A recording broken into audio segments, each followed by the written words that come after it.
बिस्मिल्लाहिर्रहमानिर्रहीम। Pathetic fallacy आज का जो फ्रेज़ है, जो टर्म है, वो पैथेटिक फैलेसी है। इसके बारे में हम पढ़ रहे हैं। It is a term invented by art critic John Ruskins. He belong to 19th century Victorian period. From his work Modern Painters Volume 3 Part 44 published 1856, इन्होंने ये टर्म्स कॉइन की। जॉन रस्किन ने उनका एक वर्क है जिसका नाम है मॉडर्न पेंटर्स वॉल्यूम 3 से इन्होंने ये फ्रेज़ अखज़ किया है। अभी हम इस पैथेटिक फैलेसी के बारे में नेक्स्ट पढ़ रहे हैं, इसका कंसेप्ट हम क्लियर कर रहे हैं। Fallacy mean simply a falseness, right. ये एक फॉल्स है, ये एक मॉर्बिड है। पैथेटिक मीन इमोशनल्स, ठीक है, pertaining to emotions. Ruskin use it as derogatory terms. Ruskin कहता है ये जो पैथेटिक फैलेसी है ये डेरोगेटरी टर्म है। डेरोगेटरी का मतलब है लो ओपिनियन, ठीक है। ये जो लो ओपिनियन है रेफर टू ऑर्डिनरी पोएट्स। ये ऑर्डिनरी पोएट्स हैं जो पैथेटिक फैलेसी को अडॉप्ट करते हैं। Fallacy is a kind of careless thinking. ये एक केयरलेस थिंकिंग है। जब अपनी राइटिंग करते हैं तो ये केयरलेस थिंकिंग से ही राइटिंग करते हैं और इसमें वो अपनी पैथेटिक फैलेसी को अडॉप्ट करते हैं। Term applied for extra ordinary और फॉल्स अपीयरेंस। इस टर्म्स को ये इसलिए अप्लाई करते हैं ताकि एक्स्ट्रा ऑर्डिनरी या फॉल्स अपीयरेंस हो। जैसा कि अपने वर्क में ये एक पर्सोनिफिकेशंस अप्लाई करते हैं और उस पर्सोनिफिकेशन को एग्जेजुरेट करते हैं, ठीक है। शॉर्ट फॉल्स या मॉर्बिड फीलिंग्स।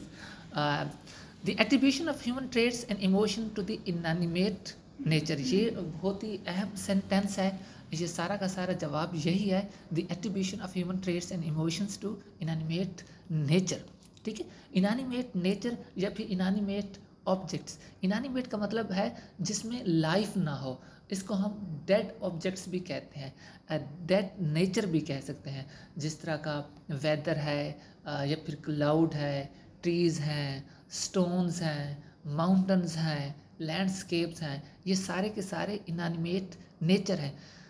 जब इन इनएनिमेट नेचर पे हम ह्यूमन ट्रेट्स को या फिर ह्यूमन इमोशंस को एट्रीब्यूट करते हैं या फिर असाइन करते हैं या फिर प्रोवाइड करते हैं क्वालिटीज़ एक नॉन ह्यूमन पे, तो इस तरह की जो हमारी कैरेक्टराइजेशन है उसको हम पैथेटिक फैलेसी का नाम देते हैं।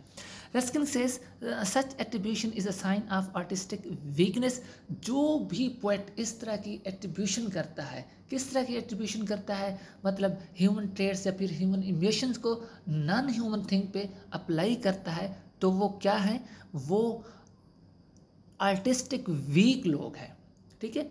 बेस्टोज human characteristics upon anything non human. Bestows का मतलब है यूज़ करना। जब हम ह्यूमन कैरेक्टरिस्टिक्स को यूज़ करते हैं किसी नॉन ह्यूमन पे, तो इस तरह की कैरेक्टराइजेशन को हम पैथेटिक फैलेसी का नाम देते हैं। एग्जाम्पल है the round her in across the rolling form the cruel crown form, ठीक है। ये एक क्वेट है चार्ल्स किंग्सले एल्टन लॉक से लिया गया है, जो कि एल्टन लॉक 1850 में पब्लिश हुआ था। वो कहते हैं फॉर्म ना तो क्रूअल है ना क्रॉलिंग है।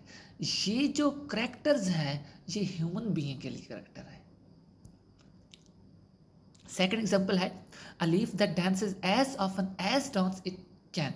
ये हमने क्वेट लिया है क्रिस्टीबल से, जो कि कॉलरेज ने इसको लिखा है, पब्लिश हुई है 1816 में, ठीक है। वो कहता है लीफ डांस, हालांकि लीफ डांस करता ही नहीं है, ठीक है। डांस कौन करता है? डांस तो एक लिविंग थिंग्स करती है जिसमें लाइफ हो, इंसान डांस करते हैं, लीफ तो डांस ही नहीं करता। तो इस तरह का ये जो ओवर स्टेटेड पर्सोनिफिकेशन है या फिर एग्जैजुरेटेड पर्सोनिफिकेशन है, इस तरह की कैरेक्टराइजेशंस को हम पैथेटिक फैलेसी का नाम देते हैं। एग्जाम्पल 3 है Keats to autumn poem is a season as woman, ठीक है। ये एक पोएम है कीट्स ने लिखी है, ऑटम, ठीक है।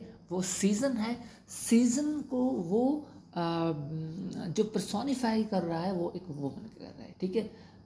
फिर वो सीजन को वोमन कह रहा है, ठीक है। वोमन की जितनी क्वालिटीज़ हैं वो सीजन पे एट्रीब्यूट कर रहा है। तो इस तरह की जितनी हमारी कैरेक्टराइजेशंस हैं, जो इस तरह का हमारा कॉन्सेप्ट है, उसको हम पैथेटिक फैलेसी का नाम देते हैं। सॉरी। नेक्स्ट है दे आर मॉर्बिड या फॉल्स, ठीक है। इस तरह के जो अभी हमने एग्जाम्पल्स आपके सामने रखी हैं, ये एक फॉल्स हैं, ये मॉर्बिड हैं। Pathetic fallacy is a kind of overstated personification, अभी हमने बात की। Landscape, weather, trees, mountains are represented and human qualities और फीलिंग। लैंडस्केप हो गया, वेदर हो गया, ट्रीज हो गया, माउंटेन्स हो गया, स्टोन्स हो गया, लीव्स हो गए, जो भी चीज़ें नॉन ह्यूमन थिंग्स हैं, जब हम इस पे ह्यूमन क्वालिटीज़ अप्लाई करेंगे तो इस तरह के कॉन्सेप्ट को हम पैथेटिक फेलिसी का नाम देते हैं। जैसे कि रेन कुड में वीप, फॉलोवर में भी जॉयफुल, रेन वीप नहीं होती, ठीक है। इंसान ह्यूमन क्वालिटीज़ में ये वीपनिंग करेक्टराइजेशंस है, ये फ्लावर में भी जॉयफुल, ये भी ह्यूमन करेक्टराइजेशन है और नॉन ह्यूमन नहीं है। इस तरह के कॉन्सेप्ट को हम पैथेटिक फेलिसी का नाम देते हैं, ठीक है। Thank you so much. तो इंशाल्लाह अगला हम जल्द ही टॉपिक तैयार करके अपलोड करेंगे। हो सके तो सब्सक्राइब कर दें। Thank you so much. अल्लाह हाफिज़।